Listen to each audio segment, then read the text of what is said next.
Très bien, donc merci mesdames et messieurs pour les personnes présentes. Je suis en même temps en train de gérer l'autre lien, le précédent, parce qu'il y avait 4 personnes qui s'y étaient connectées pour les informer du changement de lien, donc les personnes vont nous rejoindre. La délégation interministérielle à la lutte contre la pauvreté, dans le contexte politique que l'on sait avec les incertitudes sur le devenir du gouvernement, organise le 29 septembre prochain à Paris, au ministère des Affaires sociales, salle Larocque, une journée d'études autour de la thématique de risque de bascule dans la pauvreté en milieu rural. Elle a à cet égard demandé est-ce qu'il puisse y avoir des ateliers en région préparatoires à cette journée de façon à ce que les constats et les propositions que dont nous pourrons échanger aujourd'hui puissent lui remonter en amont. On a donc effectivement trois webinaires, dont celui d'aujourd'hui sur l'accès à l'enseignement supérieur et aussi dans les études des jeunes ruraux d'origine sociale modeste ou défavorisée. Et Kessie Jordier, que je remercie, qui a organisé ce webinaire, qui est chargé de mission chez Ville et Territoire, présentera tout à l'heure les autres webinaires pour les personnes qui s'intéressent. En substance, donc 35% des jeunes de 3 à 24 ans habitent en milieu rural en Occitanie. À 18 ans, un jeune rural sur 5 quitte son territoire pour venir s'installer en ville, principalement pour suivre des études supérieures. Ceux qui restent en milieu rural s'orientent plutôt vers des études courtes ou vers l'apprentissage. À 20 ans, 60% des jeunes ruraux sont déjà sortis du système scolaire, contre 30% des jeunes urbains. 11% des jeunes ruraux de 16 à 24 ans poursuivent leurs études en apprentissage, soit 4 points de plus que les jeunes urbains. Et donc, dans les facteurs explicatifs, on voit bien que les jeunes ruraux, même à résultats scolaires égaux, s'orientent moins vers les filières longues ou prestigieuses que leurs homologues urbains. Ils s'orientent davantage vers les BTS, les DUT, les formations courtes, les formations professionnalisantes, en raison de la répartition territoriale plus accessible de ces formations et de leur rentabilité rapide sur le marché du travail. Les freins sont à la fois territoriaux, l'offre locale est limitée, sociaux, ce sont des jeunes de milieux populaires, culturels, l'autocensure, le manque d'ambition perçue. Le coût de la mobilité vers les grandes villes est également un obstacle majeur, surtout pour les familles modestes. Au-delà des frais matériels, les jeunes ruraux font face à des coûts sociaux et psychologiques liés à l'éloignement, le déracinement, la perte de repères, la difficulté à revenir sur leur territoire d'origine. Et donc, la Cour des comptes recommande de renforcer l'offre de formation sur les territoires ruraux, y compris en déployant des campus connectés ou des antennes universitaires, ce qu'on fait ici en Occitanie, on en parlera. Améliorer l'information et l'accompagnement à l'orientation dès le collège. On a une action notamment avec le Crous, on en parlera. Faciliter la mobilité. J'ai commandé un travail au CEREMA, donc, qui est un établissement public de l'État autour de la question de la mobilité solidaire. Donc mobilité, transport, hébergement, aide financière, valoriser les parcours d'études supérieures auprès des jeunes ruraux et de leurs familles, enfin suivre leur parcours pour mieux adapter les politiques publiques.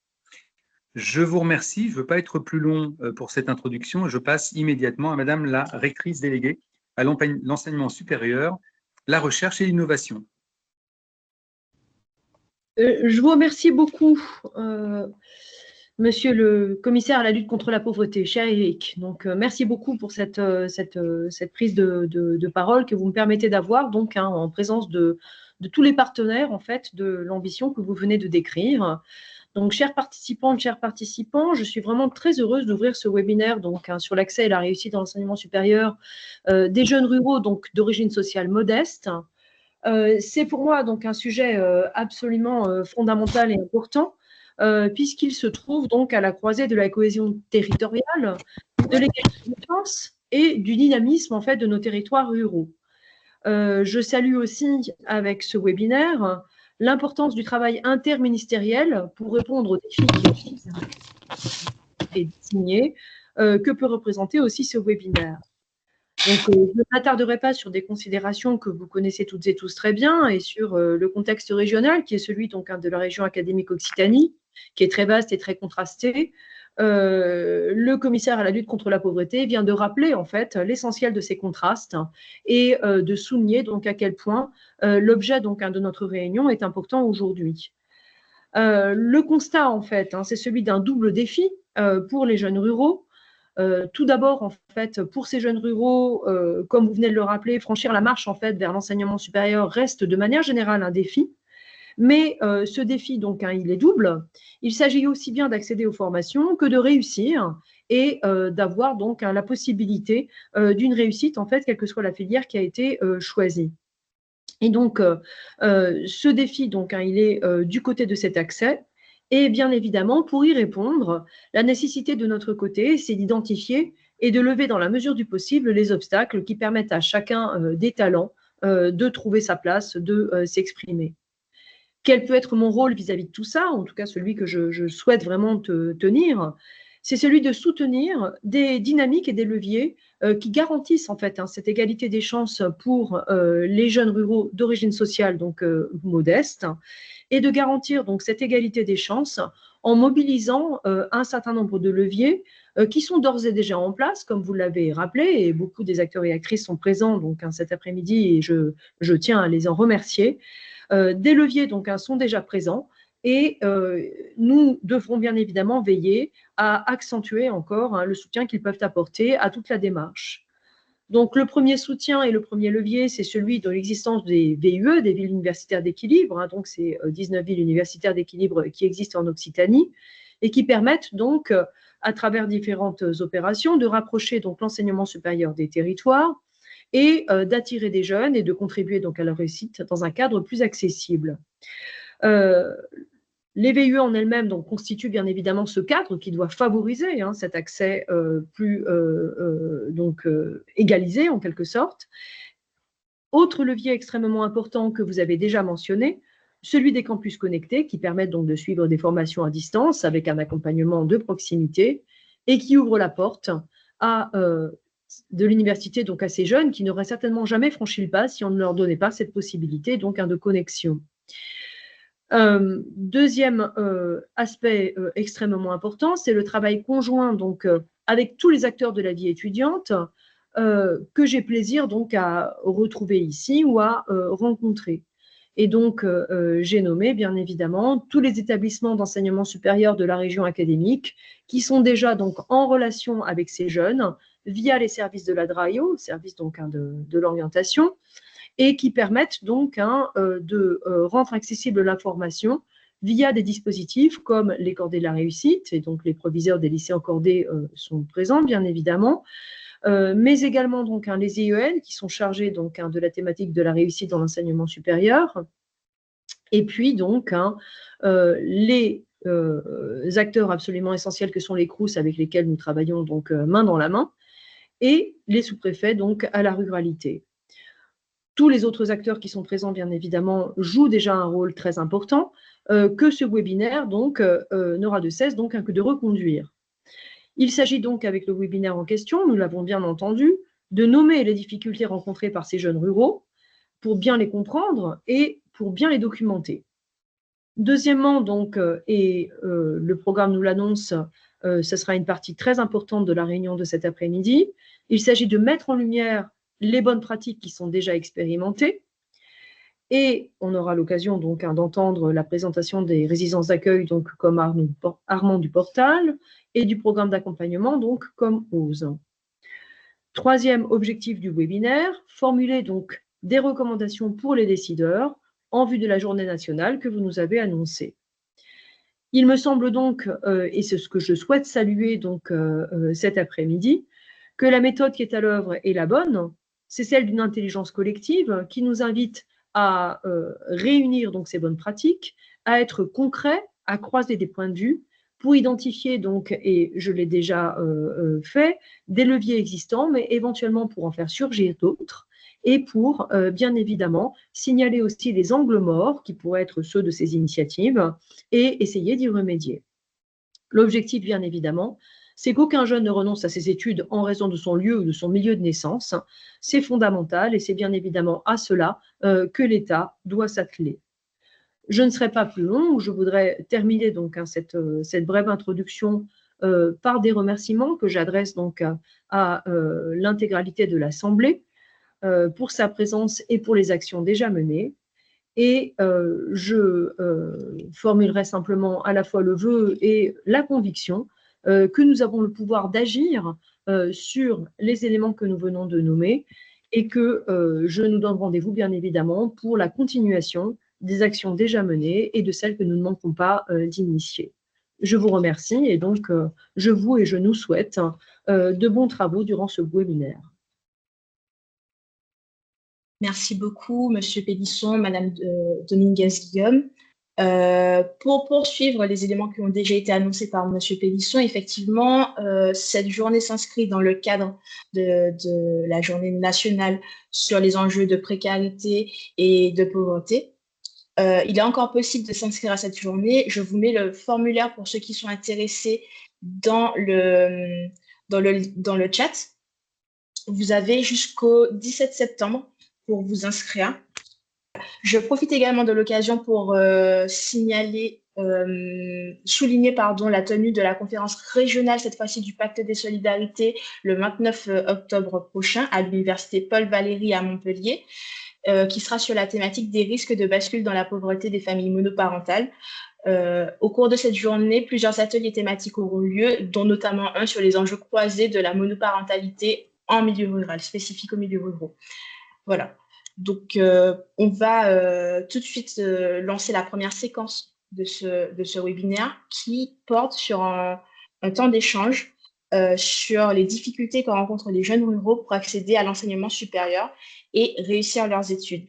L'idée étant de vous laisser la parole et je vais vous afficher un petit document que je complète au fur et à mesure. Pour faciliter l'échange de la parole, je vous invite à lever la main et je prendrai en note tous ces éléments, à savoir que tout ce qui ressortira de ce webinaire fera l'objet d'une synthèse qui vous sera communiquée. Voilà. Alors, j'ai d'ores et déjà vu une main se lever. Comme on est très, très nombreux, je ne vais peut-être pas voir tout le monde en même temps. Donc, je vous invite aussi à peut-être écrire dans le chat si jamais vous voyez que je ne vous donne pas la parole. Cette main a disparu. Vous avez la possibilité, effectivement, comme je le disais, de répondre à cette question. Quelles difficultés rencontrent les jeunes ruraux pour accéder à l'enseignement supérieur et réussir leurs études? Alors, Claire et Stéphane de Calade, je vous en prie. Oui, bonjour à tout le monde. Nous sommes situés à Sommières. Nous intervenons dans le cadre d'un centre social. Et on pourra dire comme l'un des premiers freins que l'on voit, c'est tout simplement la mobilité.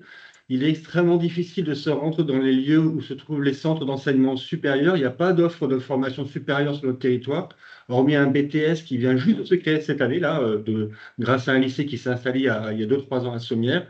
Mais pour l'avoir pratiqué avec l'un de nos alternants, un jeune en apprentissage chez nous, il devait partir de son village en trottinette pour rejoindre le bus à Sommières, qui ensuite l'amenait jusqu'à Lunel, lui permettant de prendre le train et ensuite le train de Lunel l'amener à Montpellier, où il devait ensuite prendre un tramway pour se rendre sur son lieu de formation, ce qui impliquait aussi 3 abonnements différents à prendre en charge pour le déplacement et surtout une sérieuse volonté de réussir pour, pendant 2 années, faire ce trajet tous les jours, qu'il vente, qu'il pleuve ou qu'il neige, mais ça c'est plus rare.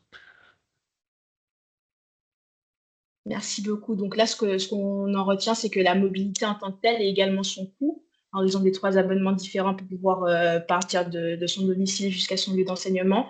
Dans le chat, Madame Combe a spécifié trouver un logement en plus de la mobilité. Madame Latournerie, je vous en prie. Alors, votre micro est coupé. C'est juste pour poser une nouvelle question. Donc, du coup, j'attendrai juste Enfin, pas poser une question, mais du coup, souligner un autre frein majeur dans l'accès aux études supérieures par les personnes de zone rurale. Mais allez-y, je vous en prie. En fait, je pense qu'un des freins majeurs, c'est la communication avec les parents et l'information, l'accès à l'information dans les zones rurales sur les différents parcours, les différentes passerelles. Aujourd'hui, l'enseignement supérieur est beaucoup plus complet, beaucoup plus complexe qu'il n'était par le passé. Il existe énormément de moyens pour accéder à des métiers, il n'y a pas de ligne droite et pas que des lignes droites. Et du coup, c'est quelles sont les possibilités. Donc, l'accès à l'information, notamment pour les familles. Je vous remercie. Donc effectivement, oui, il y a beaucoup de jeunes qui, faute d'avoir déjà d'avoir l'information par une anticipation des parents de leur parcours scolaire, ne sont pas au courant de toutes les opportunités qui peuvent s'offrir à eux. Je vois dans le chat qu'on a de nouveaux éléments, donc effectivement le manque d'exemples autour de soi. Les ressources matérielles, financières des jeunes ruraux sont également un frein qui se combine à l'accès à l'information et à leurs droits, nous dit Madame Delprat. La méconnaissance de l'offre de formation supérieure, la difficulté d'accès à l'information, donc ça confirme ce que vous disiez, Madame la Tournerie. La peur du déracinement, d'être isolé. On a un autre commentaire qui nous fait part du fait que les communautés de communes rurales n'ont pas forcément les ressources humaines et financières pour prendre en charge les jeunes de 12 à 25 ans. Les accompagner vers les études supérieures reste donc une gageure. Et puis également la double peine pour les Outre-mer, en plus de leur ruralité pour certains étudiants, celle de l'éloignement hexagonal, donc isolement, rupture familiale, soutien indispensable de réussite. On a également l'éloignement avec les familles et les proches. Voilà, je complète tout ça au fur et à mesure. N'hésitez vraiment pas à prendre la parole également. Peut-être un autre complément, c'est la difficulté aussi à se projeter en n'arrivant pas à s'imaginer ce que ça peut être, même s'il y a les journées portes ouvertes qui permettent justement cela. C'est peut-être des choses à structurer avec les établissements et pas le faire individuellement en fonction des familles. De la même façon que ça se fait souvent maintenant entre les grandes sections et le CP et également entre les CM2 et les 6e. Peut-être qu'il y a quelque chose à imaginer là-dessus plus collectif. Pour faire vivre une journée d'immersion dans une université. Pardon, Lydia Garnier, directrice de la vie étudiante et de campus du Crous. Merci beaucoup. Je vois que monsieur et madame Oscar peut également prendre la parole, je vous en prie.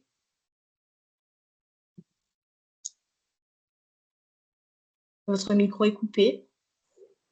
Oui, bonjour, Christelle Oscar, donc au niveau de la DSDEN du Lot.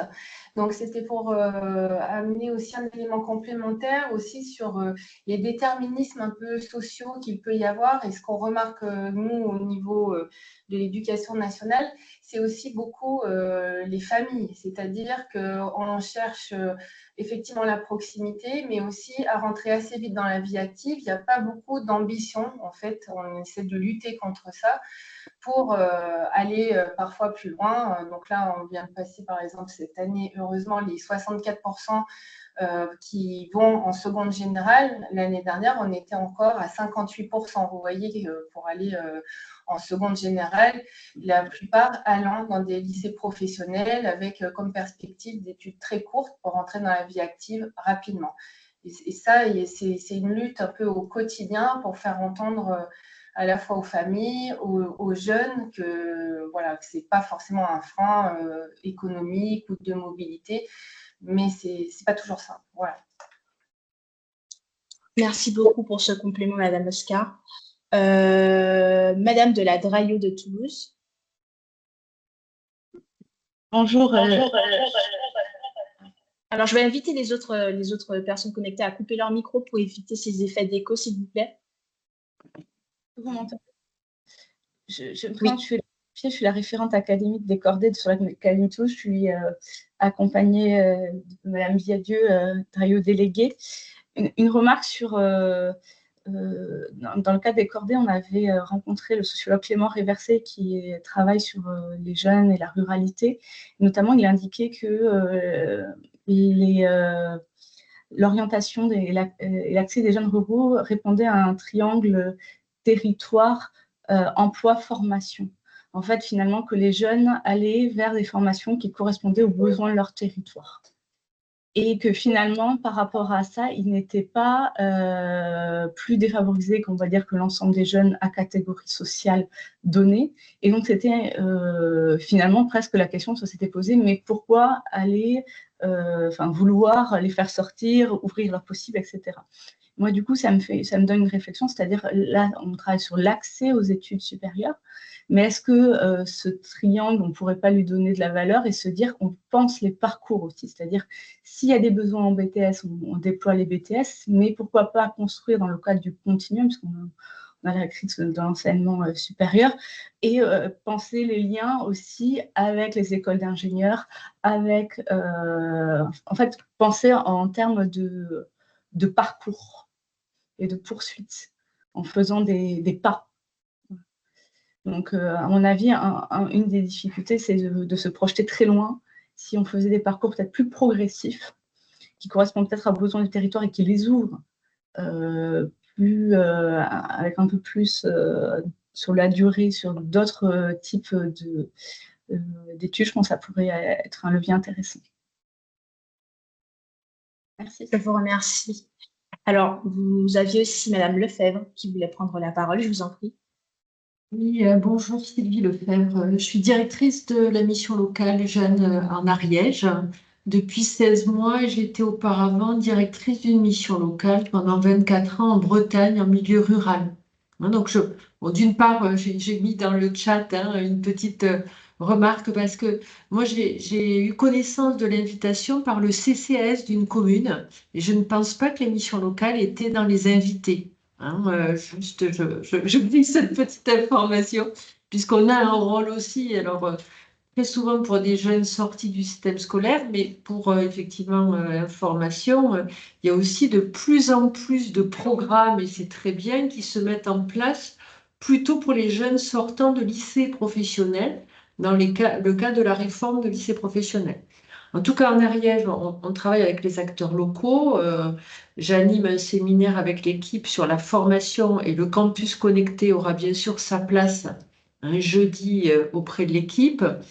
Moi, je voulais effectivement, après échange avec un certain nombre d'enseignants et chefs d'établissement, aussi rappeler l'importance, certes de la famille, mais aussi dans le cadre du système éducatif, de l'accompagnement à la persévérance scolaire, à ouvrir le champ des possibles. Et pour revenir sur la précédente intervention, qui me parlait beaucoup, en Ariège, j'entends beaucoup des parents ont une activité dans un domaine industriel, mais dont effectivement, qui a pris un certain virage, ou dans le domaine agricole, et effectivement, les familles n'envisagent pas de voir un autre avenir professionnel que les emplois proposés sur le territoire. De là, l'importance de tout ce qui est lié aux découvertes et du aller vers le milieu rural sur d'autres champs d'ouverture, à condition, bien sûr, que la mobilité le permette, voire même le facilite. Et c'est vrai qu'on en est quand même très, très loin. Et aussi que financièrement, il y ait des accompagnements spécifiques pour ces jeunes-là, puisqu'autrement, le rapport gagnant-gagnant, il permet pas à des familles et à des jeunes, malgré énormément de volonté, de poursuivre. Merci. Merci à vous pour ce complément. Je vais donner la parole maintenant à Monsieur Prévost. Bonjour à toutes et tous, Benoît Prévost, enseignant-chercheur à l'Université Paul Valéry Montpellier 3. Alors, je vais parler avec plusieurs casquettes. D'abord, en tant que directeur de l'antenne de l'Université Paul Valéry à Béziers, donc dans une ville universitaire d'équilibre, et aussi parce que on a été tête de cordée de la réussite pendant 2 ans sur Béziers avant de laisser la main à un lycée pro. Et je parlerai aussi avec la casquette de chercheur qui a accompagné pendant plusieurs années dans le Limouxin une expérimentation de start-up au lycée principal de Limoux et qui visait à la fois à interroger les jeunes sur leur rapport au territoire et à leur permettre, pour celles et ceux qui remportaient chaque année l'édition de la start-up, d'aller découvrir justement l'enseignement supérieur essentiellement à Toulouse.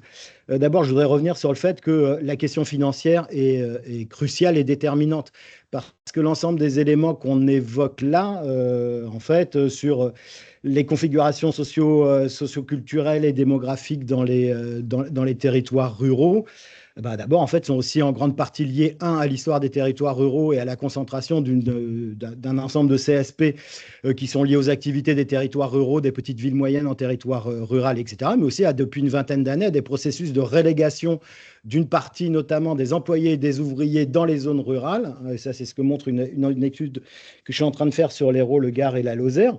Et on se retrouve donc du coup dans les zones rurales avec les parties de la population qui, de toute façon, que ce soit en ville ou en zone rurale, n'envoient pas ou peu leurs enfants faire des études. Donc il faudrait faire attention à ne pas avoir en fait un biais trop important dans l'analyse des phénomènes territoriaux et purement ruraux. Par exemple, la question de l'information des étudiants, des futurs étudiants a été soulevée. Ben, moi, je veux dire, à Béziers, les étudiants du Biterrois ne savent pas qu'il y a un centre universitaire à Béziers.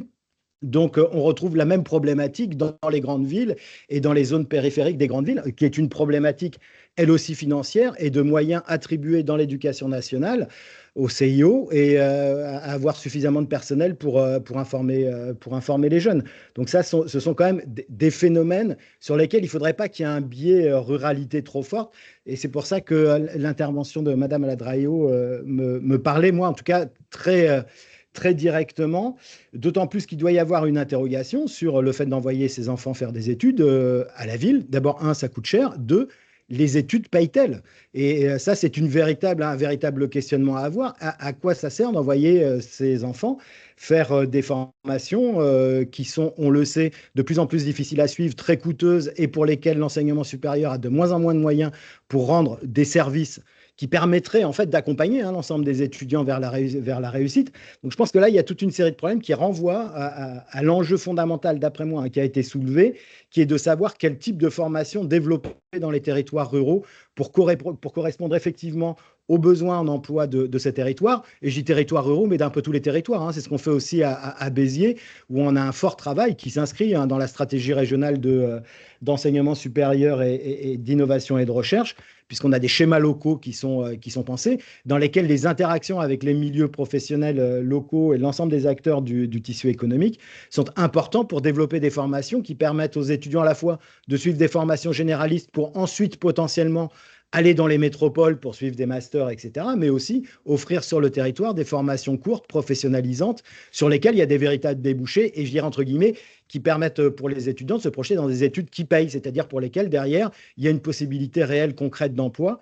Et ça, je pense que c'est important et qu'il faut redonner toute leur lettre de noblesse aussi à ces formations je dirais de courte durée, oui et non, puisqu'en même temps, les DUT sont passés à des BUT à 3 ans. Donc, on est rapidement aussi sur des formations qui durent au moins 3 ans. Voilà. Merci beaucoup pour cet éclairage, cette mise en perspective des propos qui ont été abordés plus tôt, Monsieur Prévost. Je vois que Monsieur Suzanne lève la main également. Je vais vous laisser la parole. Bonjour, chers collègues.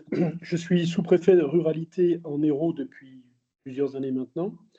Et je voulais intervenir, je reprends évidemment ce qui a été dit pour la plupart, sur 3 axes. Le premier, c'est que la ruralité devient, alors qu'il n'a pas toujours été, un lieu de relégation. Donc les bastilles sont dans les têtes et j'observe quand même des blocages, le fameux « c'est pas pour nous », que l'on retrouve effectivement dans les grandes villes, dans une certaine catégorie de la population, mais particulièrement en ce moment en ruralité, où une relégation sociale intervient. Ce dont nous parlons est un épigone de la crise du logement majeure en France que nous retrouvons partout. Elle existe en ruralité et je dois dire que j'ai eu beaucoup de mal à en convaincre des acteurs politiques, qu'ils soient élus locaux comme à des niveaux supérieurs. Il n'y a pas une reconnaissance comme quoi la France, y compris en particulier dans des lieux détendus et donc en majorité rurale, se trouve en situation de difficulté de logement. C'est quand même pas anodin pour des jeunes alternants ou étudiants qui doivent avoir affaire au logement de leurs parents. Je ne parle évidemment pas des situations de foyer monoparental où là, la situation sociale financière est très dégradée, où il y a besoin impérativement de se loger. Donc, encore une fois, notre question, elle est en partie liée à la crise du logement qui touche tous les secteurs, détendus ou pas. Une troisième chose sur laquelle je voulais intervenir, c'est que les lieux de stage sont rarement installés en ruralité. Et je fais le pendant avec ce que l'expérience allemande qui nous a été donnée de voir sur la manière de loger les étudiants en médecine dans ce pays, dont la France va bientôt s'inspirer par la venue de stagiaires en fin de 4e année, je crois, ou en fin de cursus, ça m'échappe, les fameux juniors docteurs. Va se poser la problématique de les installer, de leur trouver un endroit pour exercer, mais au-dessus de tout, la possibilité qu'ils disposent d'un logement. pas forcément gratuits, mais à des prix défiant toute concurrence. C'est un impensé en ruralité. Les élus ont peu de moyens pour le faire, j'en conviens, mais la DETR, je l'ai fait dans certains territoires en Gironde, ici il y a le collègue de Gironde, je le salue, parce qu'on a réussi à le faire avec des maires valeureux qui arrivaient à reconstruire pour du logement communal des lieux spécifiquement destinés aux alternants et aux jeunes travailleurs. Mais on pourrait très bien penser aussi pour des stagiaires. Je ne dis pas qu'il y a pléthore et qu'on pourrait le faire pour tout le monde.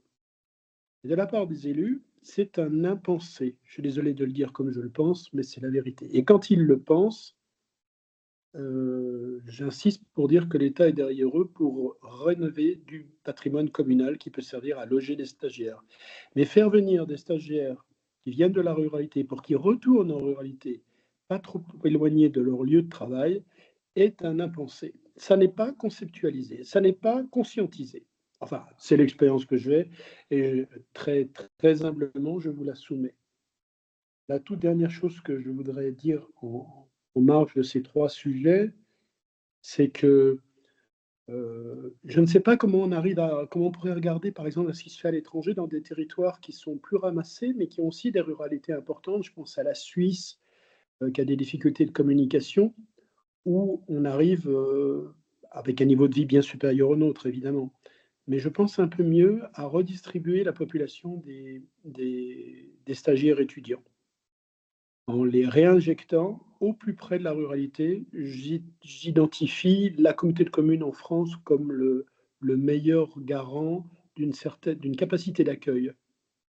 Voilà, la commune me paraissant beaucoup trop petite, bien souvent, pour intervenir, beaucoup trop démunie, et indépendamment de la personnalité du maire ou de la maire, intellectuellement sous-dimensionnée pour penser ces sujets-là. Je pense que ces sujets-là sont de nature communautaire. En toute forme de conclusion, je m'étonne dans le département dans lequel je suis que nous n'ayons pas engagé plus de campus connectés. Dans ma précédente affectation, j'étais en Gironde, à Langon, il y avait un campus connecté, dont moi-même je n'avais pas trouvé complètement la pertinence. Quand j'ai vu que ça ne se faisait pas ailleurs, j'ai compris la pertinence du sujet. Voilà ce que je voulais vous dire, chers collègues, de mon expérience de sous-préfet ruralité. Très inquiet pour sa ruralité, dans sa dimension logement en particulier, avec un État qui a du mal à réorienter des crédits de financement pour le logement, mais on le sait, dans un État qui est ce qu'il est, l'État au sens large d'ailleurs, des bailleurs publics et privés qui ne viennent pas en ruralité, ce qui objectivement ne simplifie pas la donne quand il s'agit de construire du logement par leurs parents. Mais je m'éloigne un tout petit peu de la situation. Merci.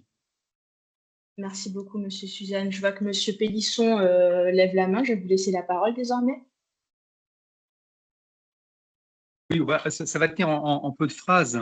Je suis tout à fait d'accord avec mon collègue. Il y a eu une étude qui a été conduite par une association qui s'appelle Entreprises et Pauvreté, coprésidée par Emmanuel Faber, l'ancien PDG de Danone, et par Martin Hirsch, autour de la notion de double peine de pauvreté. Ce qu'il explique globalement, c'est que les publics et l'Occitanie est une région qui connaît une forte attractivité démographique, puisque nous gagnons pratiquement 43 000 nouveaux habitants tous les ans, alors plus dans certains départements que d'autres.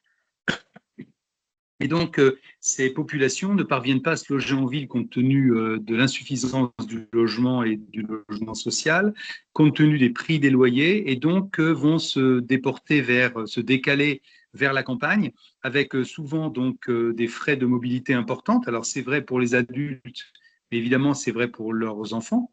Et notamment ceux qui veulent accéder à l'enseignement supérieur, avec également souvent des logements qui vont présenter des problématiques type passoire énergétique.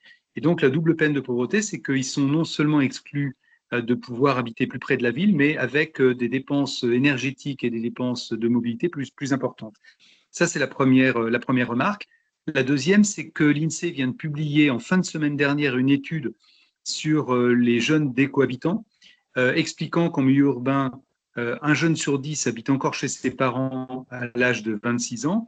Pas uniquement ceux d'ailleurs qui suivent des études supérieures, mais aussi ceux qui ont terminé leurs études supérieures et qui ne trouvent pas à déboucher dans la vie professionnelle ou à accéder au logement. Et qu'à l'inverse, en milieu rural, effectivement, la décohabitation est plus précoce, ce qui est en lien avec ce qu'on disait sur le choix privilégié d'études supérieures courtes.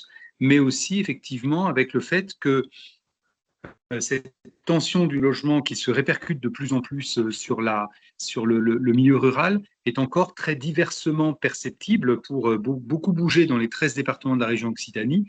Je mesure effectivement que cette tension sur le marché du logement au milieu rural est très variable en région Occitanie. Il y a d'ailleurs des cartes qui ont été réalisées par l'État à cet égard. Et donc, pour compléter ce qui vient d'être dit par mon collègue sous-préfet sur l'accueil d'étudiants, d'alternants, de jeunes en stage complètement insuffisant au milieu rural, on a la même problématique effectivement pour d'autres publics comme les saisonniers et donc une sorte d'impensé politique en effet. Voilà, je ne veux pas être plus long et on va continuer notre tour de table. Alors, je vous remercie. Je suis malheureusement obligée d'écourter un peu cette séquence. On a recueilli pas mal d'éléments. Ce que je vous invite, c'est à continuer, à continuer à nous écrire des éléments dans le chat. On va poursuivre avec la prochaine séquence. Néanmoins, je pense que c'est quand même important de faire un petit résumé de tous les éléments que vous avez portés à notre connaissance jusqu'à présent. Donc, on voit qu'il y a à la fois des problématiques d'un point de vue structurel, donc le logement, l'éloignement, les enjeux de mobilité, la dispersion en fait dans l'espace, et puis aussi des choses qui reviennent un peu aux structures sociales de la société, donc tout ce qui est déterminisme social, la peur de l'éloignement de sa famille, de son foyer, de l'endroit qu'on a toujours connu, aussi des craintes vis-à-vis de l'avenir en termes de perspectives, de débouchés si on part faire des études, le coût des études. Donc voilà, on se rend compte que sur cette grande thématique de l'accès et de la réussite dans l'enseignement supérieur des jeunes ruraux d'origine modeste, c'est assez, j'allais dire polyvalent, mais c'est pas forcément le terme le plus approprié, mais il y a moult problématiques qui expliquent finalement les différentes situations auxquelles sont confrontés ces jeunes. Et pour illustrer cette fois-ci des choses qui se font concrètement sur les territoires, je vais laisser la parole tout d'abord à Madame Latournerie et aux personnes qui vont l'accompagner dans sa prise de parole pour vous permettre de constater effectivement ce qui se fait sur les territoires, les initiatives et les expériences qui existent. Juste remettre le diaporama et je vous laisse la parole. Bonjour à toutes et rebonjour à toutes et à tous. Merci pour cette introduction. Je vais être accompagnée de deux personnes absolument fondamentales dans la mise en pratique, dans la mise en œuvre du projet dont je vais vous parler, qui sont Laetitia Bonnet, qui est professeure de mathématiques au lycée Louis Pasteur de Lavelanet, et Emma Lorifouet, qui est juste à côté de moi, qui est une étudiante de Supaéro, qui est donc de Lavelanet, et qui va vous raconter du coup son parcours et comment elle est passée, comment elle a découvert l'enseignement supérieur avec Laetitia Bonnet et donc avec OZ. Alors, je vous avais envoyé, Kessie, des slides. Est-ce que du coup, c'est moi qui les... Mais merci, super. Du coup, je vous présente très rapidement, parce que je pense que ce qui est intéressant, c'est l'exemple. Donc, c'est juste pour vous présenter rapidement. Éléonore Tempier, vous en parlez juste avant. Donc, les cordées de la réussite, un dispositif qui existe depuis 2009, avec même des initiatives antérieures, mais qui est labellisé Cordées de la réussite en 2009, et qui s'adresse, donc c'est un programme qui fait le lien entre l'enseignement supérieur et l'enseignement secondaire, pour valoriser et encourager les jeunes des quartiers politiques de la ville, mais aussi de zones rurales isolées, à embrasser des formations ambitieuses, et du coup derrière des professions sur lesquelles ils auront le choix et sur lesquelles, du coup, ils se seront formés. Donc, très rapidement, nous, on travaille avec 37 collèges et lycées de l'Académie de Toulouse et de Montpellier. Comme vous voyez sur la rosace, on est sur... On travaille avec deux autres établissements d'enseignement supérieur. On ne mène pas en fait ces actions toute seule. On est associé à l'École nationale de météorologie et à l'École d'ingénieurs de l'Université Paul Sabatier, donc l'UPSITEC.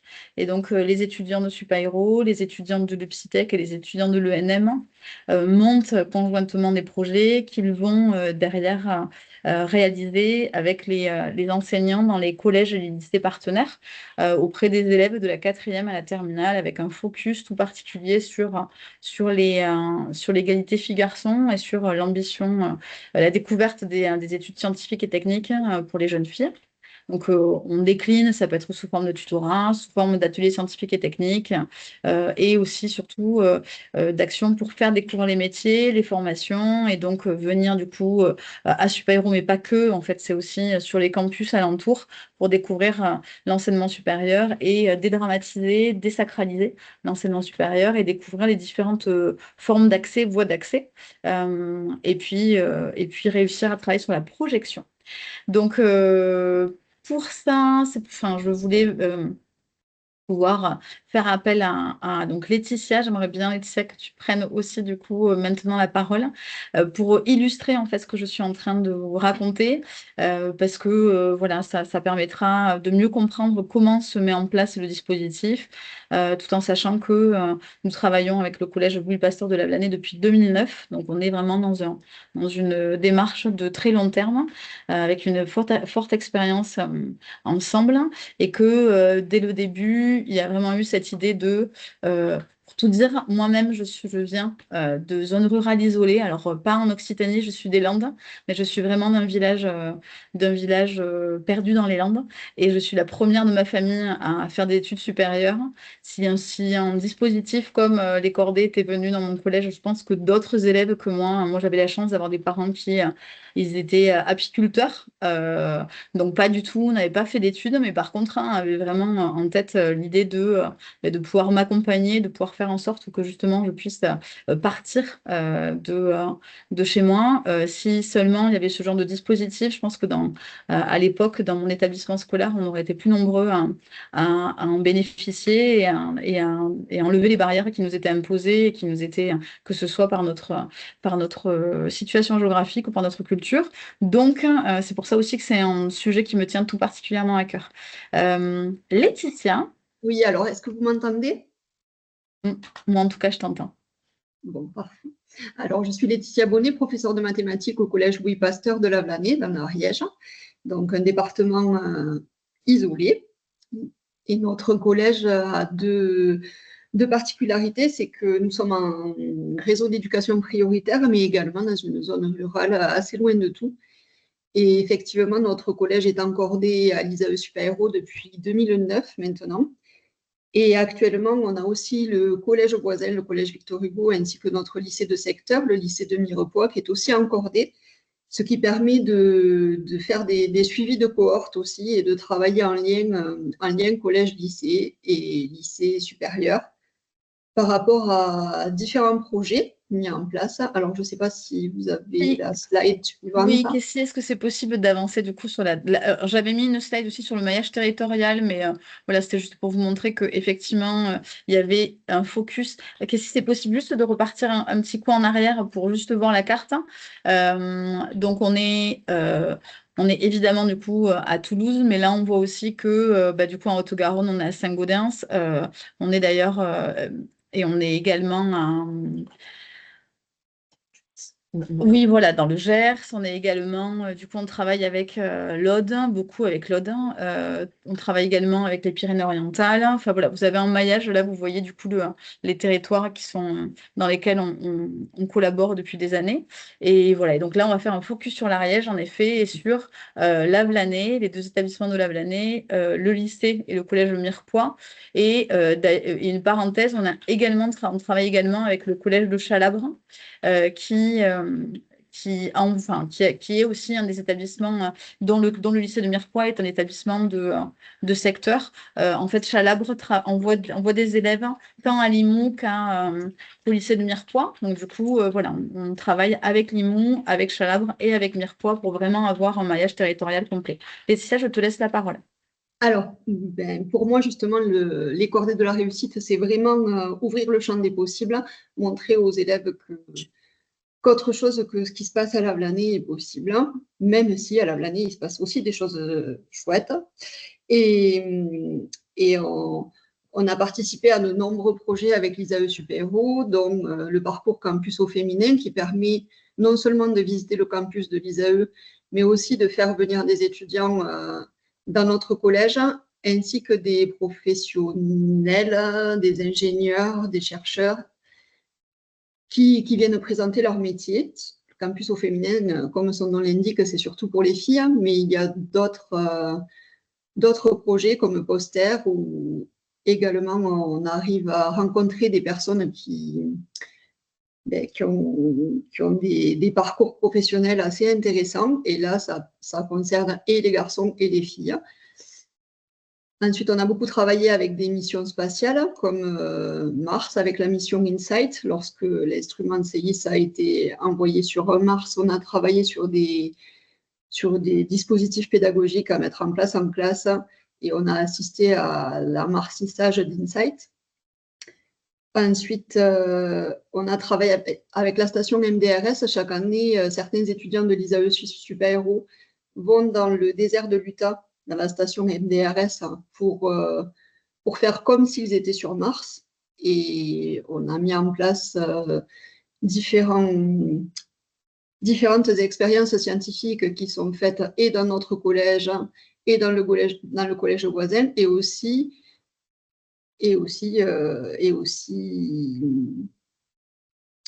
dans la station MDRS. Et pour moi, en fait, ce que je peux apporter et ce que je peux dire, c'est que moi, en tant que professeur de mathématiques, c'est effectivement quelque chose qui me tient à cœur. Je veux que mes élèves sachent qu'ils sont capables de faire mieux, de faire plus et de faire plus loin aussi des études. Donc, de ne pas s'auto-censurer, comme vous l'avez dit tout à l'heure, parce que on est en France, qu'il y a des aides qui permettent de faire des études, qu'il y a des gens qui sont là aussi pour les aider à trouver des solutions pour pouvoir financer des études, financer des logements, financer les transports. On est dans la région Occitanie et il y a des aides qui sont là pour les étudiants aussi. C'est une chance chez nous. Et ensuite, c'est aussi l'occasion de faire de belles rencontres inspirantes, tant au niveau des ingénieurs, des chercheurs, mais aussi au moment des entretiens de l'excellence, par exemple. Nos élèves ont l'occasion de rencontrer des tas d'étudiants et de professionnels issus de filières d'excellence de la région. Mais ce ne sont pas seulement des scientifiques, puisque la société évolue et on a besoin de scientifiques, c'est certain, mais on a aussi besoin de très bons juristes, de très bons politiques, et il y a des tas de métiers de l'excellence qui permettent d'aller plus loin dans la recherche et d'aller plus loin dans les métiers. Et certains métiers sont très peu connus par nos élèves, et ça leur permet de rencontrer des personnes qui peuvent leur expliquer quels sont leurs parcours, à quoi sert leur métier aussi. C'est très important. Voilà. Et je ne sais plus ce que j'allais dire. Peut-être, Laetitia, tu peux aussi parler du coup de l'implication des enseignants dans ton établissement, mais surtout du coup avec les collègues, de l'importance en fait du travail en réseau entre établissements scolaires. C'est ça. Donc, comme je vous l'ai dit tout à l'heure, le collège voisin ainsi que le lycée de secteur est aussi encordé à l'ISAE Super-Héros. Donc, ça nous permet de faire des projets en liaison collège-lycée sur les projets qui sont menés dans nos établissements respectifs. Ce qui permet aussi quelque chose d'important, c'est la mutualisation des budgets et de tout ce qui est financement des transports, par exemple, puisque c'est un gros souci, les transports, quand nous sommes isolés. Comment se rendre à Toulouse, comment se rendre ailleurs, alors qu'on a un peu de moyens financiers. Et donc, les cordées de la réussite nous permettent de gérer ce genre de problématiques. Et voilà. Qu'est-ce que je peux rajouter d'autre? Oui, ce qui est important, voilà, ce sont les rencontres inspirantes, le fait que, comme vous le disiez, nos élèves puissent aller sur le campus de l'ISAE Super-Héros, mais pas seulement, ils vont aussi à Paul-Sabatier ou dans d'autres établissements. Dans certains projets comme le parcours campus au féminin ou la journée des métiers, ils ont pu découvrir différentes entreprises de la région aussi. Et voilà, ça peut ouvrir le champ des possibles et donner envie aux élèves de faire autre chose que ce qui se passe à la Blanée. Voilà. C'est là que Mallory intervient et que Voilà. justement, elle va pouvoir expliquer, parler de son expérience et puis aujourd'hui, du coup, de ce qu'elle fait en tant qu'étudiante. Donc bonjour, pour me présenter, je suis Mallory Fouet, je suis étudiante à Super-Héros, donc je suis avec Cécile aujourd'hui parce que je suis sur le campus. En fait, je voulais raconter un petit peu mon parcours aujourd'hui parce que c'est une bonne illustration de l'utilité des actions comme celle de OZ. Donc en fait, pour raconter mon histoire, quand j'étais au collège, donc j'étais au collège Louis Pasteur de Lavelanet, justement en Ariège. Et donc, j'ai eu la chance d'être accompagnée par OZ, grâce à Laetitia Bonnet, du coup, qui a intervenu juste avant. Donc, grâce au parcours campus au féminin que j'ai effectué, je suis venue sur le campus à Toulouse de Super-Héros et c'est comme ça que j'ai découvert l'ingénierie. J'ai découvert les possibilités d'études et de métiers dans ces domaines-là, chose que j'avais pas du tout conscience de toutes les options que j'avais. Donc, c'est encore une fois la problématique d'accès à l'information. En fait, moi, je suis pas d'une famille où on fait des études. Je suis la première d'ailleurs à faire des études aussi longues. Et donc, même avec toute la bonne volonté du monde, ma famille ne pouvait pas forcément m'informer sur les possibilités que j'avais. Donc, grâce à Oz, j'ai pu un peu découvrir toutes les possibilités qui étaient devant moi. Et c'est grâce à ça que j'ai su que je voulais faire ingénieur. Je pense de façon tout à fait honnête et réaliste que sans ces interventions-là, parce que du coup j'en ai eu plusieurs pendant mon collège, j'aurais peut-être jamais eu l'idée de faire ingénieur, mais pas forcément parce que je me serais dit ah non, je ne peux pas faire ingénieur, mais parce que j'aurais juste pas eu conscience du fait que j'ai la possibilité de le faire. Donc je pense que les actions comme celle de Oz, elles sont importantes, à plus forte raison pour les filles, parce que ça a été mon cas. Ça aide à pas s'auto-censurer et à avoir les infos nécessaires pour faire des études supérieures. Donc moi, j'ai eu ces interventions-là. Donc je suis allée dans un lycée général après ça. Donc j'ai fait des études, j'ai fait un bac scientifique et j'ai fait un DUT après ça, donc à Toulouse. Donc déjà, j'ai pris l'initiative de venir faire des études à Toulouse, dans l'optique du coup de rentrer à Super-Héros après ça, chose que j'ai réussi à faire donc. Donc là, je suis en troisième année, donc je suis sur ma dernière année d'école d'ingénieur. Et aujourd'hui, si je suis arrivée là, c'est que à un moment de ma vie, on m'a donné les bonnes informations.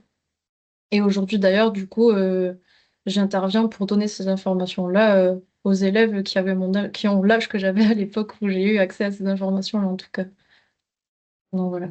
Et du coup, Mallory est sur le parcours de formation ingénieur par alternance, en fait, par apprentissage.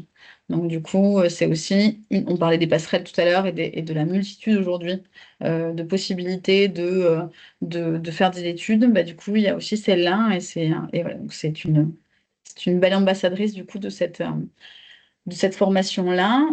Voilà pour illustrer. Peut-être avez-vous des questions. Enfin, et là, on a pris du coup l'accordé du coup de Super-Héros. On l'a dit quand même aussi tout à l'heure, on n'est pas du tout dans la promotion de l'école d'ingé. On va montrer en fait la multitude. Et qu'est-ce que veut dire le métier? Qu'est-ce que veut dire l'ingénierie? Qu'est-ce que veut dire le métier d'ingénieur? Parce que c'est juste un chapeau avec des compétences et du coup une multitude derrière d'applications. Mais on n'est pas l'enjeu, donc n'est pas du tout d'amener tous les élèves à faire des études en ingénierie, sinon à découvrir le champ des possibles, à savoir comment aussi du coup se renseigner, être acteur aussi dans leur propre parcours de formation et d'information. Donc là, on a parlé du coup de OSE, mais nous sommes de nombreux établissements d'enseignement supérieur sur le territoire. Et donc, le maillage est quand même déjà très important. C'est-à-dire qu'il existe déjà beaucoup de collèges et de lycées qui ont des dispositifs comme les nôtres. Donc, voilà, je voulais quand même le préciser. Et je voulais préciser aussi qu'il est important d'avoir des ambassadrices comme Mallory qui, du coup, quand elles viennent dans nos établissements, disent d'où elles viennent et ça ressemble vraiment au parcours de nos élèves ou au possible parcours de nos élèves. Ça les rassure de savoir qu'elles ont été dans les mêmes établissements ou dans le même lycée, dans le même collège que. Donc, je sais que mes élèves adorent quand Mallory vient dans mon collège. C'est le cas aussi, pareil, je voudrais citer une association des territoires aux grandes écoles qui quand même aussi est assez exemplaire par rapport à ça, où d'anciens lycéens, d'anciens collégiens et lycéens d'établissements, notamment de zones rurales, vont présenter leur parcours, vont présenter leur métier, leur formation et le font de manière conjointe pour justement aussi montrer du coup une multitude, la diversité des métiers. Et donc ce maillage territorial existe quasiment dans tous les départements de France et est très implanté dans la région Occitanie. On travaille beaucoup avec eux. Un beau réseau de jeunes qui sont comme Mallory, qui ont à cœur de pouvoir échanger avec leurs pairs et se constituer en modèle ou en exemple en tout cas. C'est effectivement un travail de longue haleine, comme le disait quelqu'un tout à l'heure, mais ça fonctionne. Merci beaucoup pour ces retours et ce témoignage, Mallory. Il y a monsieur ou madame de l'INP de Toulouse qui lève la main depuis tout à l'heure. Vous avez peut-être une question? Non, j'ai un autre exemple. Bonjour, Dominique Poquillon, président de Toulouse INP. Je suis là avec mon vice-président vie universitaire. Donc, c'est par rapport aux interventions précédentes, plusieurs remarques. D'abord, effectivement, c'est un travail de longue haleine. Il est extrêmement difficile de chiffrer le retour. Effectivement, l'investissement qu'on met. Alors, on est aussi dans des cordées de la réussite depuis des années. Sur 5 collèges, 4 lycées, on a accompagné plus de 300 jeunes. Il y a aussi une action Women in Set qui est très comparable à ce qui est fait à l'ISAE OSE. Et ça me semble très important, ces idées d'immersion pour donner des exemples. 200 collégiennes qui participent. Mais derrière, il y a l'engagement des étudiants parce que le meilleur ambassadeur de tous ces dispositifs, ce sont nos étudiants. Donc, pour nos élèves qui sont dans la prépa intégrée, donc Bac+1, Bac+2, bien évidemment, on les encourage à revenir vers leur lycée. Ils sont bien plus crédibles. C'est plus difficile de faire la passerelle à partir du moment où on est dans des étudiants en école d'ingénieur qui sont à Bac+3. Ils sont déjà plus loin de la population de leur lycée. Là, on est depuis, et là, travail de longue haleine, depuis 2011, on est engagé dans ViaSup et on disait comment faire le lien avec des étudiants qui ont des bacs techno ou des bacs professionnels pour leur donner des opportunités aussi dans le supérieur, dans des métiers scientifiques, un travail qu'on fait aussi avec l'INSA. Et là, on peut regretter, on continue à s'engager, mais l'État n'a pas continué à s'engager là-dessus. D'autres dispositifs, mais qui sont plus ensemble vers le SUP et qui s'adressent à des techniciens, Accorda et 1G+. Donc, si on fait le bilan, ça fait plusieurs centaines de jeunes qui on a accompagnés, qu'on suit, dont on arrive à voir aussi l'effet bénéfique, mais ça repose sur le volontariat et l'engagement étudiant qui est là. Effectivement, les jeunes ruraux parleront mieux aux jeunes ruraux, les jeunes de quartiers défavorisés parleront mieux aux jeunes de quartiers défavorisés. On peut le regretter, mais ça marche comme ça aussi, et c'est un problème de motivation. Mais encore faut-il des moyens. Et on vient de parler de transport, de faire venir des gens. Ben voilà, tout est compliqué et tout se complique depuis quelque temps parce qu'on n'a pas non plus la ressource de mettre des bus ou de faire des choses à disposition.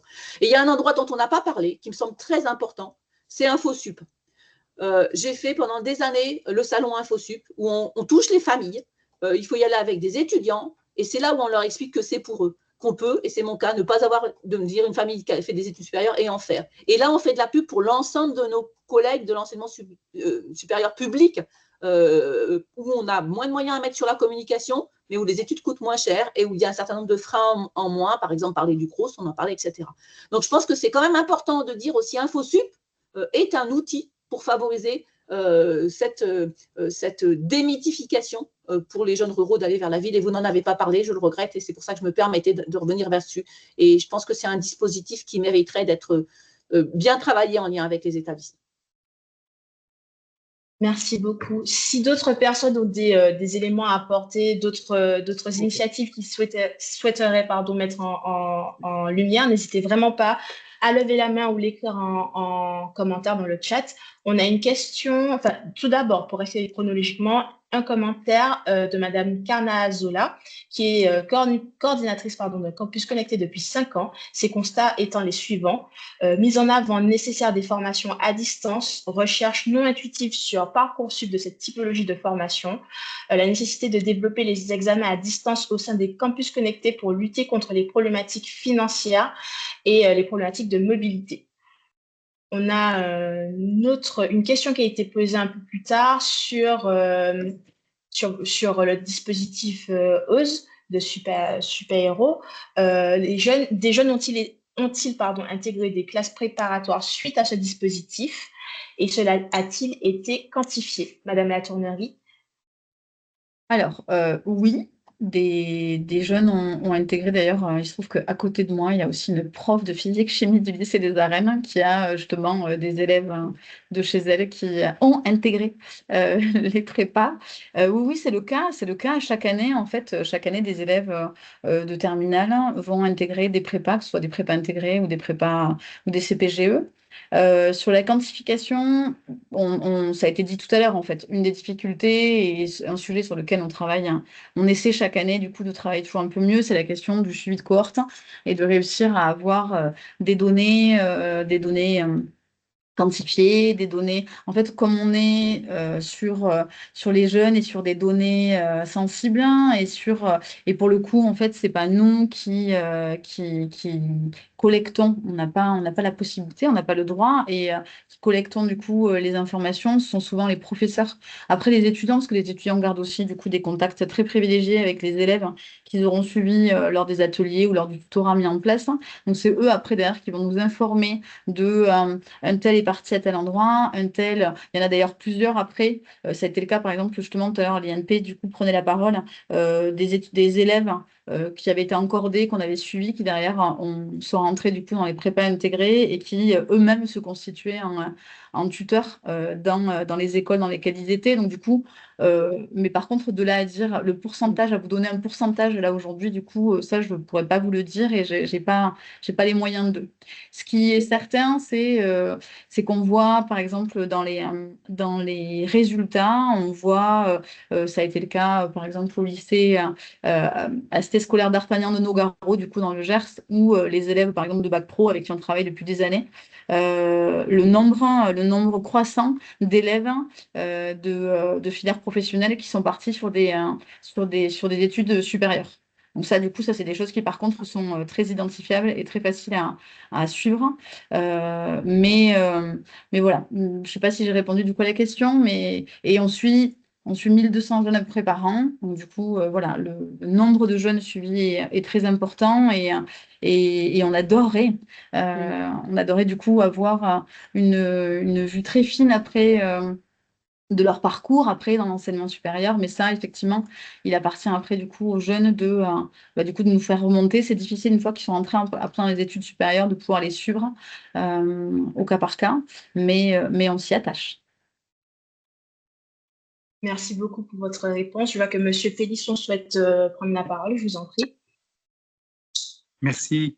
Oui, pour réagir par rapport à ce qui vient d'être dit, quand j'étais directeur de la formation de l'ENA, donc, je gérais à la fois la formation initiale des élèves issus du concours, la formation continue, les formations diplômantes, etc. On avait administré un sondage auprès de 10 promotions d'élèves parce qu'on a le droit de le faire. On peut le confier à une université, par exemple, qui offre évidemment toutes les garanties de respect de méthodologie, mais on peut le faire. Et on les avait interrogés sur l'origine sociale des élèves. Alors, non seulement l'origine sociale des parents, l'origine sociale des grands-parents et sur l'origine professionnelle en début de carrière et en fin de carrière, de façon à être en mesure d'apprécier les trajectoires familiales intragénérationnelle et intergénérationnelle. Et il était apparu effectivement qu'on avait une prévalence très importante de jeunes de milieu rural d'origine modeste. Mais ce que je voulais dire, c'est que c'est tout à fait transposable aujourd'hui. On pourrait réfléchir avec la rectrice déléguée à l'enseignement supérieur, avec les CROUS, par exemple, puisque les CROUS ont toutes les adresses mail de tous les étudiants bénéficiaires de des prestations du CROUS. On pourrait réfléchir effectivement à un sondage. Il faut simplement s'entourer de toutes les garanties, mais rien n'interdit de les interroger, du moment que c'est déclaratif, qu'on détruit les données après exploitation, enfin, etc., qu'on puisse les interroger sur leur trajectoire sociale, en rappelant effectivement que on a vu déjà beaucoup d'arguments autour de la problématique de l'accès à l'enseignement supérieur des jeunes ruraux, mais qu'on se concentre évidemment sur les jeunes ruraux d'origine sociale modeste ou défavorisés, puisque pour les jeunes ruraux d'origine sociale favorisée, la question est évidemment pas du tout la même. Merci beaucoup. On va prendre je vais accorder la parole à Madame Roussier-Michon et ensuite on va passer à la seconde présentation. Je vous en prie. Oui, bonjour, pardon. Je voulais juste ajouter pour cette histoire de suivi de cohorte, donc je rejoins tout à fait ce que disait Cécile de la Tournerie sur notre interdiction en tant qu'établissement supérieur. Donc moi, je représente l'INSA Toulouse, de faire ce suivi de cohorte. Mais par contre, il y a un gros projet au niveau de l'Occitanie qui s'appelle Accorda actuellement, qui justement travaille sur ce suivi de cohorte et qui devrait nous donner des données justement dont on a besoin pour pouvoir activer tous les leviers et s'améliorer en continu sur tous les programmes qu'on propose là. Voilà, on a parlé de super-héros, on a parlé de l'INP, l'INSA aussi est engagé et chaque établissement d'enseignement supérieur en fait est actif dans les cordées de la réussite et dans les programmes d'ouverture sociale, aussi bien à destination du rural que des zones prioritaires, quartiers prioritaires de la ville. Mais je pense qu'effectivement, tout ça au sein d'Accorda, qui est un projet, je ne sais pas si tout le monde connaît, mais qui regroupe tous ces acteurs-là, devrait pouvoir donner des données sur lesquelles s'appuyer pour la suite. Merci beaucoup. Dans le chat, il y a quelques informations sur Accorda qui ont été données, également des informations sur l'association L'Accordé. J'aimerais vous donner un peu plus la lumière, mais je suis désolée, il faut qu'on suive, qu'on respecte les délais. Donc, je vais donner la parole désormais à M. Prussac et Mme Garnier pour la présentation du dispositif d'intervention en milieu scolaire et de la résidence pour la réussite Armand Portal. Bonjour à toutes et tous et content de vous rencontrer ou vous retrouver. On va aller vite parce qu'il est déjà 2h15 et que la dernière partie de préconisation était importante. Je suis donc directeur de projet en charge des territoires, n'importe quoi, une coquille sur le PowerPoint, au CROUS de Toulouse-Occitanie. Lydia Garnier est directrice de la vie étudiante et de campus et pour aller vite, on va faire une présentation à une voix. En vous disant juste un mot sur le CROUS que tout le monde connaît, réseau d'établissements publics, mais je le redis, services publics étudiants qui maillonnent tout le territoire national. Donc, où qu'on étudie, on a un CROUS sur son territoire. Le CROUS de Toulouse-Occitanie a des implantations des implantations des structures agréées dans à peu près toutes les villes universitaires d'équilibre de l'académie. Nos missions sont plurielles, 140 millions d'euros de bourses par an, 11 000 logements à tarif étudiant, 15 000 entretiens avec le service social sur une année universitaire, 48 points de restauration. Je ne détaille pas, mais on est là complètement au cœur des questions qui se posent sur la question du maillage du territoire, de l'implantation de l'enseignement sup et des services de vie étudiante, mais aussi et surtout, et c'est ce qui nous a amené, et on vous remercie pour cette invitation à témoigner, et pour le soutien dans le cadre du pacte des solidarités. On bénéficie du soutien du commissaire régional sur 2 projets plus 1, sur un projet global qui prend 3 facettes, je ne sais jamais bien comment le dire. On va aujourd'hui se centrer sur le second, c'est-à-dire vous présenter rapidement la résidence pour les réussites Armand du Portal, mais on a aussi tout un dispositif d'intervention par des ambassadeurs étudiants en lycée pour informer sur les dispositifs de vie étudiante, pour apporter notre brique à cette mobilisation collective indispensable, comme on l'a évoqué jusqu'alors. En transversalité à tout ça, en écho aux dernières questions qui étaient évoquées sur l'impact, on a le bonheur d'accueillir depuis un an une doctorante en CIFRE qui travaille sur la question justement de comment est-ce qu'on touche notre public cible pour le logement, pour toucher et informer au mieux les futurs bénéficiaires, en tout cas les bénéficiaires à qui le logement Crous apportera le plus dans les parcours d'engagement dans des études et de réussite dans des études. Je vais aller très vite, vous me dites si c'est trop sommaire. Aller très vite pour dire un mot de la résidence Armand du Portal. C'est une résidence très agréable qui est en hypercentre de Toulouse. Elle est juste derrière le campus de l'Université Toulouse-Capitole, à côté de Compense. On a 161 logements, dont 149 logements de 16 mètres carrés pour un loyer de 353 € par mois, 12 logements PMR de 30 mètres carrés. On est sur une résidence qui a été réhabilitée en 2021. Voilà, c'est vraiment une résidence très chouette, avec des espaces communs. Ce que vous voyez en bas, le marbre était là, c'est l'ancienne inspection d'académie qui a été transformée, le marbre de la salle de coworking, mais on le retrouve aussi dans l'escalier. Voilà, donc là, c'est la salle de coworking que vous voyez au milieu. On a aussi une salle de réunion, une salle de musique, tout ce qu'il faut pour des études réussies. Ce n'est pas une résidence comme une autre, c'est une résidence pour les réussites avec 3 facettes, en tout cas une spécificité qui est que les étudiants qui y rentrent sur sélection s'engagent à s'inscrire dans un dispositif de tutorat. Donc on a des résidents qui sont plus avancés dans leurs études.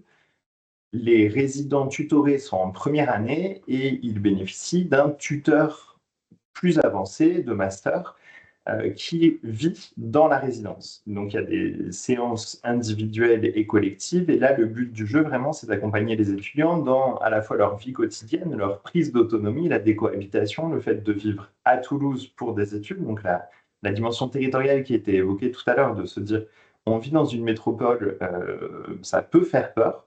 Donc, on a, voilà, la logique de ce tutorat vise à accompagner cette prise d'autonomie, avec aussi un accompagnement en lien avec les établissements sur le volet académique, et puis évidemment tout un sujet au sens très large de tutorat culturel, d'accompagnement autour de plein de choses.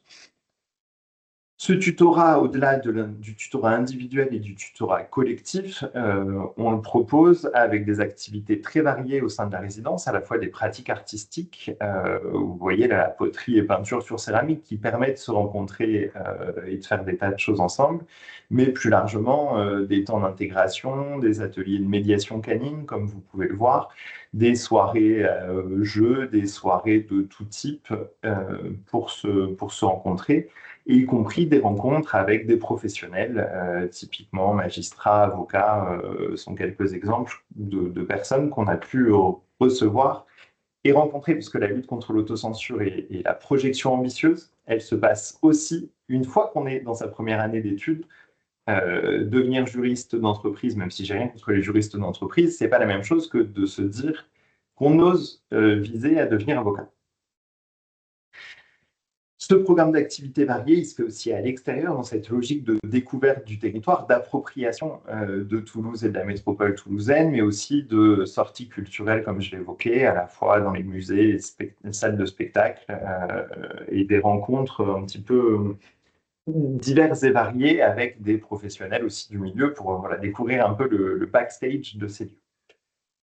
Comment est-ce qu'on rentre dans cette résidence? Il faut être étudiant en première année, soit à l'Université Toulouse-Capitole, soit à Sciences Po ou dans tout autre établissement d'enseignement sup, si on a été engagé dans une cordée de la réussite en termes, ou si on relève de l'aide sociale à l'enfance. Il faut aussi être boursier et issu particulièrement d'un territoire rural ou d'un quartier prioritaire politique de la ville, et s'engager pleinement dans le dispositif pour les réussites, c'est-à-dire que ce n'est pas quelque chose qu'on impose. Les résidents candidatent, ils sont sélectionnés, ils prennent l'engagement de prendre part à ce dispositif. Depuis l'ouverture de ce dispositif, là on rentre, c'est notre 4e rentrée en ce moment. Depuis la rentrée 2022, on a donc plusieurs centaines d'étudiants qui ont bénéficié de ce dispositif. L'année dernière, 63% des 149 résidents engagés dans le dispositif, 63% venaient d'un territoire rural au sens de l'INSEE. Donc on touche notre cible et on la touche de mieux en mieux au fur et à mesure du temps. Cela requiert, comme on l'a évoqué précédemment, je vais aller assez vite, mais un engagement collectif, puisque faire connaître cette résidence, lever les freins qui font que les lycéens n'osent pas se dire que de toute façon cette résidence est faite pour eux. Cela requiert une mobilisation de tous, à la fois dans les établissements, à la fois par des résidents actuels qui vont témoigner dans la même logique que ce qui était évoqué précédemment, à la fois par l'INP et l'ISAE. Voilà, donc c'est quelque chose qui nous anime toutes et tous. Cette résidence, là, on fonctionne par année universitaire. Vous pouvez, par ces petits QR codes qui comporteront des liens, on vous partagera le PowerPoint, vous pouvez découvrir plus d'infos sur la résidence. On a des vidéos, on a des témoignages. Vous pouvez d'ores et déjà nous dire que vous êtes intéressé à être tenu au courant de l'ouverture des candidatures au cas où on arrive à financer le dispositif à la rentrée 2026. Donc voilà, ce sont ces liens-là que vous avez là. Un dernier mot pour dire qu'effectivement, la projection vers l'enseignement sup, elle requiert plein de moments d'intervention. En l'occurrence, juste vous dire un mot d'un dispositif d'intervention d'ambassadeurs en lycée, pour les lycées qui sont là aujourd'hui.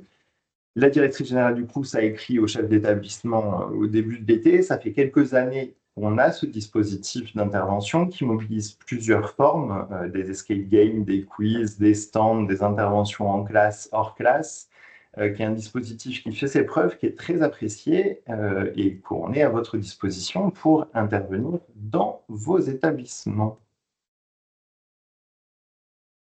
Je m'en tiendrai là tout en étant tout à fait disponible avec Lydia pour poursuivre les échanges. Merci beaucoup, Monsieur Poussac. N'hésitez vraiment pas, je vois que certains nous ont quittés. Effectivement, on a débordé un peu sur l'heure et j'en suis désolée, c'est un sujet très intéressant et très riche, notamment au niveau des initiatives existantes. Si vous avez des questions, en particulier sur le dispositif que vient de nous présenter Monsieur Florian Poussac, n'hésitez pas à lever la main ou à écrire dans le chat. Il nous reste encore une dernière étape qui est de pouvoir identifier ensemble des recommandations à formuler à destination des décideurs. Alors, des questions, pas de questions. Vous pourrez toujours les poser dans le chat, comme je disais. Ce que je vous propose, c'est de continuer sur le même modèle que tout à l'heure avec les questions de difficultés problématiques que rencontrent les jeunes d'origine modeste, d'origine sociale modeste en milieu rural. Donc, sur ces recommandations, quelles sont, on en a parlé un peu tout à l'heure, mais l'idée, c'est de pouvoir les reconcentrer. Donc, c'est encore à vous. Je vous laisse la parole. N'hésitez pas à lever la main, à écrire dans le chat. C'est votre moment. Madame Delprat, je vous en prie. Oui, merci, bonjour.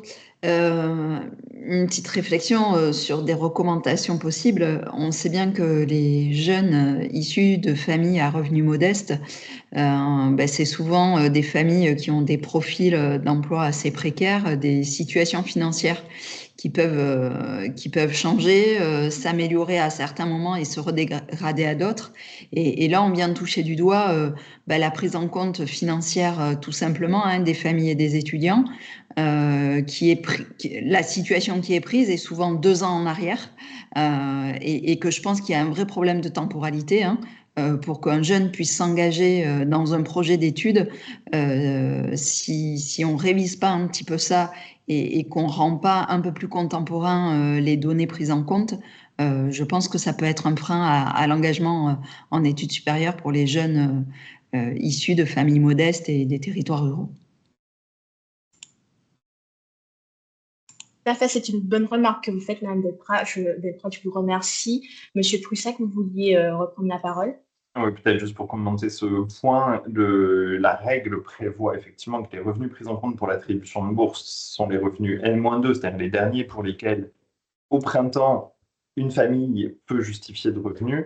Des évolutions sont envisagées à l'avenir. Je ne vais pas faire de politique publique fiction à cette date. Par contre, il faut que tout le monde ait bien en tête que tout changement de situation peut donner lieu à une prise en compte de la situation la plus à jour. Un décès, un licenciement, le chômage, la retraite, voilà, c'est pas du tout problématique, c'est peut-être pas assez su, c'est pour ça que je me permets de le dire là, mais on prend la situation la plus à jour en cas de changement significatif. Merci. Ça reste un parcours du combattant pour les jeunes pour faire valoir les changements de situation. Je travaille dans les Hautes-Pyrénées dans des petites vallées très rurales. Je vous garantis, pour avoir vu la situation de quelques jeunes, c'est un vrai parcours de combattant, hein. Pour accéder à des services, faire valoir leur situation, il faut vraiment en vouloir, hein. Merci beaucoup. Et malheureusement, c'est quelque chose qui s'identifie sur plusieurs territoires, cette difficulté dans l'accès au droit, finalement. Madame Farin, je vous en prie. J'espère que je ne prononce pas trop mal vos noms de famille. Si vous parlez, votre micro est coupé. Il n'y a pas de souci, merci. Non, rapidement, je pense que ça a été dit à demi-mot, les cordées de la réussite, très bien présenté par Cécile Latournerie, que je salue. C'est un dispositif qui fonctionne, porté par les écoles d'ingénieurs du site toulousain, mais aussi par d'autres écoles, voilà, Sciences Po également, les universités qui déploient maintenant ces dispositifs. Et je pense qu'à un moment donné, il faut aussi un engagement financier de l'État sur ces dispositifs qui fonctionnent. Et ça a été un petit peu évoqué à demi-mot, mais les financements aujourd'hui, notamment la question des déplacements des jeunes des collèges et des lycées, pose souci. Donc, je crois je sais que le rectorat est aussi présent, qui coordonne très très bien ces dispositifs. Et sauf erreur de ma part, les financements consacrés à ces dispositifs sont en baisse. Alors, on connaît les problématiques du budget de l'État, mais à un moment donné, il faudra, me semble-t-il, qu'il faut mettre les moyens et accompagner financièrement les dispositifs qui fonctionnent comme les cordées de la réussite. Tout à fait. Merci beaucoup. Madame Delprat, vous vouliez reprendre la parole ou vous avez oublié de baisser votre main? Non, excusez-moi, j'ai oublié de rebaisser la main. Pas de souci, je vous en prie. Est-ce qu'une autre personne voudrait prendre la parole à l'oral? Sinon, il y a quelques éléments qui sont arrivés dans le chat que je vais vous lire. Donc, faire connaître la solution Campus Connecté très tôt dans le travail sur l'orientation. Donc, ça, c'est une des solutions qui est proposée par Madame Armagnac. Il y a également, excusez-moi, j'essaie de parler en même temps, développer ou pérenniser les projets tels que Accorda sur l'Occitanie Ouest, ou Compas, je ne sais jamais si on prononce le S, Occitanie Est, et développer les cordées de la réussite qui sont des dispositifs qui fonctionnent. Donc effectivement, ça rejoint ce qui a été dit à l'instant. Donc voilà, s'appuyer sur les dispositifs qui fonctionnent bien, les mettre en valeur, les mettre en exergue et s'assurer de leur pérennité. Monsieur Vincent nous fait part du fait qu'il faut accompagner les collectivités locales dans la prise en charge des jeunes de 12 à 25 ans. L'absence de mesures à destination de ce public est identifiée, mais les moyens et peut-être la volonté politique manquent pour mener des actions concrètes en direction de ce public délaissé qui nous le fait bien sentir. Madame Combe nous dit valoriser les formations à distance, mais surtout motiver les entreprises ou structures à prendre des stagiaires et des apprentis. Ce qui est très important, de nombreuses formations nécessitent ce temps d'immersion professionnelle pour pouvoir compléter les temps théoriques. Sur les campus connectés, à nouveau, ils sont cofinancés par le MESR et les collectivités territoriales.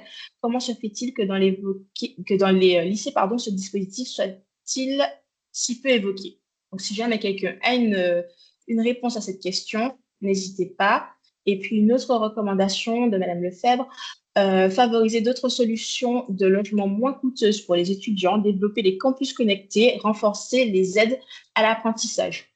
Donc, je vois jusqu'ici, on a beaucoup d'éléments similaires, d'éléments qui se rejoignent sur le logement des jeunes, sur le financement de cette formation, que ce soit par le biais de bourses, que ce soit par le biais de l'apprentissage, les campus connectés pour pouvoir favoriser différentes formes de poursuite d'études pour ceux qui seraient rebutés par le fait de partir loin du domicile.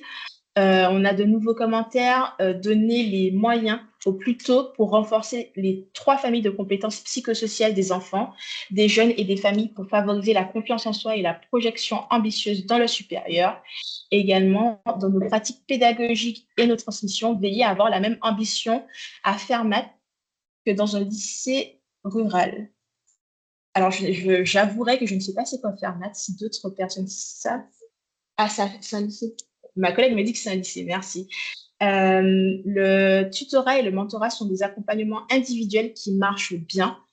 Peut-être améliorer la collaboration entre les lycées et les associations d'insertion et d'orientation et effectivement assurer les subventions. Et puis le tout dernier commentaire qu'on a reçu, penser la carte des formations Bac+2, +3, +5 et les relations entre établissements, entre les lycées, les VUE, les métropoles pour que les élèves puissent construire leur parcours d'études supérieures progressivement.